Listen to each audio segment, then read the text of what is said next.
अवधूत चिंतन श्री गुरुदेव दत्त. माझ्या सर्व सद्गुरू बंधू भगिनींनो, आपण सर्वजण सध्या पुणे येथील वामनरस प्रकाशनची पुस्तकं वाचत आहोत. सध्या आपण परमपूज्य शिरीषदादा कोरडे महाराज यांनी लिहिलेले श्री सद्गुरू स्मरणी पुस्तक वाचत आहोत.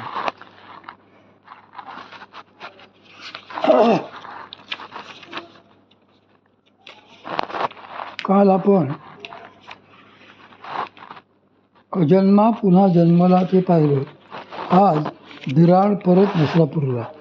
थोड्याच काळाने काही घरगुती प्रश्नांमुळे दत्तोपंतांनी आपले विराड परत नसरापूरला हलविण्यास ठरवले. त्याप्रमाणे 1916 साली हे कुटुंब नसरापूरला परतले. तेथे आल्यावर परत अगोदरप्रमाणे उभय त्यांचा नित्यक्रम सुरू झाला. इकडे श्रीपादही हळूहळू मोठा होऊ लागला. पार्वतीदेवी आणि दत्तोपंतांवर एक फार मोठी जबाबदारी होती. त्यांना हे देवाघरचे देणे जीवापाड जपून त्याचे सुंदर लेणे घडवायचे होते. कैवल्याच्या देण्यातून कैवल्य लेणे साकार करायचे होते. त्या दृष्टीने दोघेही लहानग्या श्रीपादला प्रत्येक क्षणी सांभाळत घडवत असत. हा मुलगा अलौकिक आहे याची अनेकदा त्यांना प्रचिती येत असते. कुणी काही विचारायला आले की पार्वतीदेवी लहानग्या नुकत्याच बोलायला लागलेल्या श्रीपादकडे बोट दाखवून त्याला विचारायला सांगत आणि ते तसे त्याने सांगितल्याप्रमाणेच होतही असे. श्रीपाद 5 वर्षाचा होऊन त्याला थोडे कळू लागल्यावर पार्वतीदेवींनी हा क्रम मुद्दामच स्थगित केला. श्रीपादांवर उत्तम संस्कार. 5-5.5 वर्षाचा झाल्यावर दत्तोपंतांनी श्रीपादला नसरापूरच्याच प्राथमिक शाळेत घातले. श्रीपाद मन लावून शिकू लागला.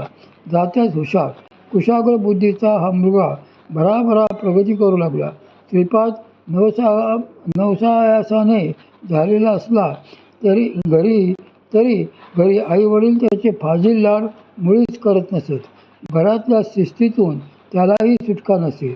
रोज पहाटे दत्तोपंत त्याला आपल्याबरोबर शिवगंगेवर नेत असत. गावात कीर्तन प्रवचनांना जातानाही श्रीपादला आवर्जून सोबत नेत असत. तिथे कुठे प्रसाद मिळाला, काला मिळाला की श्रीपाद तो जपून घरी आणे. सगळ्यांना थोडा थोडा वाटे आणि उरलेला आपण ग्रहण करी. दत्तोपंत विविध देवमूर्ती बनवत त्यांची थाटामाटाने पूजा करीत. श्रीपादला असा समारंभ असला की अतिशय उत्साह येई. काय करून काय नको असे त्याला होई. तो त्या सोहळ्यात हरवून जाई. पार्वतीदेवी श्रीपादला लाडाने बगाराम किंवा सखाराम म्हणून हाक मारीत. कधी कधी प्रेमाने बग्या किंवा सख्या म्हणत. त्यांचे बारीक लक्ष कायमच आपल्या सख्याकडे असे. त्याची मानसिक दळणघडण परमार्थानुकूलच व्हावी ही दक्षता त्या कटाक्षाने घेऊ लागल्या. रोजचे सकाळचे खाणे झाल्यावर मुले खेळायला जात. घरचे पूजापाठ पंचमहायज्ञ झाल्याशिवाय कोणालाही जेवायला मिळत नसे. मुलांनी जेवताना शांतपणे अन्न ब्रह्म मानूनच जेवावे. अन्नाला उगाच नावे ठेवू नयेत यावर उभयतांचा कटाक्ष असते. पार्वतीदेवी पुरणपोळी फारच उत्कृष्ट करीत. त्यांचा या पक्वान्नात अगदी हातखंडा असे. सगळ्यांना त्या आग्रह करून अतिशय प्रेमाने खाऊ घालायच्या. मग सगळे त्या रुचकर मेजवानीवर सडकून आडवा हात मारीत. वडिलांच्या शिस्तीचे धडे. एकदा अशीच जेवणाची पंगत बसलेली होती. श्रीपादचे पान वडिलांच्याच पानाजवळ मांडलेले होते. नेमके त्या दिवशी कशा कोण जाणे, पण पार्वतीदेवी बहुतेक आपल्याच तंद्रीत असल्यामुळे भाजीत मीठ घालायचे विसरल्या. श्रीपादला भाजीचा घास तोंडात घातल्याबरोबर ते लक्षात आले. क्षणभर थपकून त्याने वडिलांकडे बघितले. दृष्टादृष्ट होताच नेत्रपल्लवी झाली. आज्ञासंकेताप्रमाणे काहीच न बोलता श्रीपाद मुकाट्याने जेवला. त्याने ती अळणी भाजी तशीच घशाखाली उतरवली. सर्वांची जेवणे शांतपणे उरकली.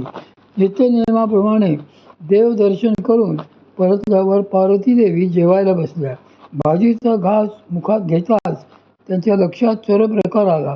श्रीपादला त्याने हाक मारली. तो आल्यावर विचारले, सख्या, अरे अरे अळणीच भाजी कशी खाल्ली रे? बोलला नाहीस मला ते? मीठ नसते घातलं का मी लगेच? श्रीपाद म्हणाला, अगं पण अण्णाने खून केले ना, मग काय बोलतोय मी? पार्वतीदेवी हसल्या. पोर योग्य तयार होते याचे समाधान त्यांना वाटले आणि मनात दत्तोपंतांच्या शिस्तीचे अपार कौतुकही दाटून आले. दत्तोपंत अतिशय साध्या निसरळ वृत्तीचे होते. सतत भगवंताचे नाम त्यांच्या मुखी असते. त्यांचा आवाज मात्र मोठा आणि खणखणीत होता. त्या उलट पार्वती देवींचा आवाज अगदी लहान आणि मृदू. त्या शांतपणे बोलायच्या, पतीच्या मनोगताप्रमाणे वागायच्या. दत्तोपंतांना त्यांना एखादी गोष्ट सांगायची गरजच नसे. पार्वतीदेवी त्यांच्या मनात असेल ते उमजून अगोदरच त्याप्रमाणे व्यवस्था करीत असत. श्रीपादालाही देवदर्शन घडले. एकदा सायंकाळच्या वेळी पार्वतीदेवी दुधातल्या दशम्या करीत होत्या. दत्तोपंत घराच्या प्रशस्त ओसरीवर बैठक टाकून बसले होते. एकाएकी अमाप सुगंध दाटून आला आणि दत्तोपंतांच्या मुखातून जोरात शीळ घातल्यासारखा आवाज येऊ लागला. म्हणून पार्वतीदेवी श्रीपादचा हात धरून ओटीवर आल्या. त्याच वेळी त्यांनी शेजारच्या कासारांच्या ताईंनाही हाक मारली. या ताईंनी दत्तोपंतांना लहानपणी मांडीवर नाहूमाखू घातले होते आणि त्यांची दत्तोपंतांना अशा दिव्य भावात बघण्याची फार फार इच्छा होती. बाह्यकुंभक होऊन दत्तोपंतांची ब्रह्मानंदी सहज टाळी लागली होती.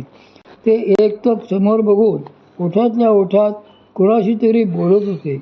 त्यांच्या उभय नेत्रांमधून अखंड अश्रुधारा वाहत होत्या.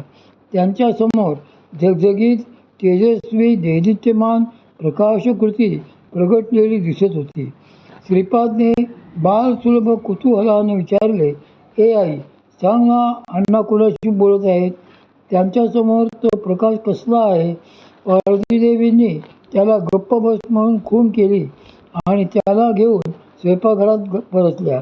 नंतर त्या शांतपणे म्हणाल्या, अरे बाळा, ते देवांशी बोलतात बरे का? ते देवच होते त्यांच्यासमोर. श्रीपाद अवाक होऊन गेला. देवांशी सख्य जोडण्याची एक अगदी आगळीच पद्धत त्याला या प्रसंगातून उमगली होती. दत्तोपंतांना बाग बगीच्याची मोठी हौस होती. घराच्या मागच्या परसात त्यांनी सुंदर बाग केली होती. दरवर्षी पार्वतीदेवी ऋषीपंचमीचे व्रत करी. त्या दिवशी लागणाऱ्या सर्व भाज्या दत्तोपंत आपल्या हाताने परसात लावीत. प्रहदोष, शिवरात्री, एकादशी आली, कडक उपासही पार्वतीदेवी करीत असत. उभयतांच्या सहचार्याने धर्मनिष्ठ आणि निर्मळ जीवनाचे संस्कार श्रीपादवर असे चालता बोलता सहजगत्या होत होते. 1919 साली वयाच्या 14व्या वर्षी अनुसयेचे लग्न बेळगावच्या श्री रामूअण्णा कुलकर्णी यांच्याशी झाले. रामूअण्णा व्यवसायानिमित्त पुण्यात राहत असत. जुन्या बेळगावच्या त्यांच्या राहत्या घरात त्यांचे थोरले बंधू दत्तू अण्णा राहत. घरदार, शेतीवाडी आधी तेच बघत असत. 1920 साली अनुसूयेची पहिली मंगळागौर बेळगावला झाली. त्यानिमित्त श्रावण मासात दत्तोपंतांनी श्रीपादालाही बेळगावला पाठविले होते. महिनाभर छोटा श्रीपाद बेळगावीच होता. बेळगावच्या त्या वास्तव्यात एक अलौकिक घटना घडली. श्री पंत महाराजांचे दर्शन. दत्तू अण्णा कुलकर्ण्यांच्या बाळेकुंद्रीच्या प्रेमस्वरूप दत्तावतारी श्री पंत महाराजांचा वरदहस्त होता. पंत महाराजांच्या या कुलकर्णी घराण्याचा फार लोभही होता. कधीमधी बेळगावला आले की ते कुलकर्ण्यांच्या घरी येत. तिथे एका विवक्षित जागी ध्यानास बसत. दत्तू अण्णाही त्याच ठिकाणी ध्यानधारणा करायचे. एक दिवस त्यांना काय वाटले कोण जाणे, पण त्यांनी श्रीपादालाही गंमत म्हणून त्याच ठिकाणी ध्यानाला बसविले. तो दिवस होता श्रावण वद्य पंचमीचा, म्हणजे परमपूज्य श्री वासुदेवानंद सरस्वती स्वामी महाराजांचा जन्मदिवस. श्रीपाद डोळे मिटून ध्यानाला बसला होता. एकाएकी त्याच्या नेत्रातून अश्रू पाजू लागले. कोणाला तरी मस्तक टेकवून तो नमस्कार करू लागला. ध्यान संपल्यावर दत्तू अण्णांनी त्याला याबाबत विचारले. त्याने केलेल्या वर्णनावरून त्याला प्रत्यक्ष श्री पंत महाराजांचेच साक्षात दिव्यदर्शन झाल्याचे दत्तू अण्णांना कळून आले. तेही या लहानग्या मुलाचा तो अद्भुत अधिकार बघून आश्चर्यचकित झाले. पुढे श्रावण मास संपल्यावर श्रीपाद नसरापूरला परत आला. जावई बापूंचा राग गेला. अनुसूयेचा नवरा मात्र भारीच हेकट.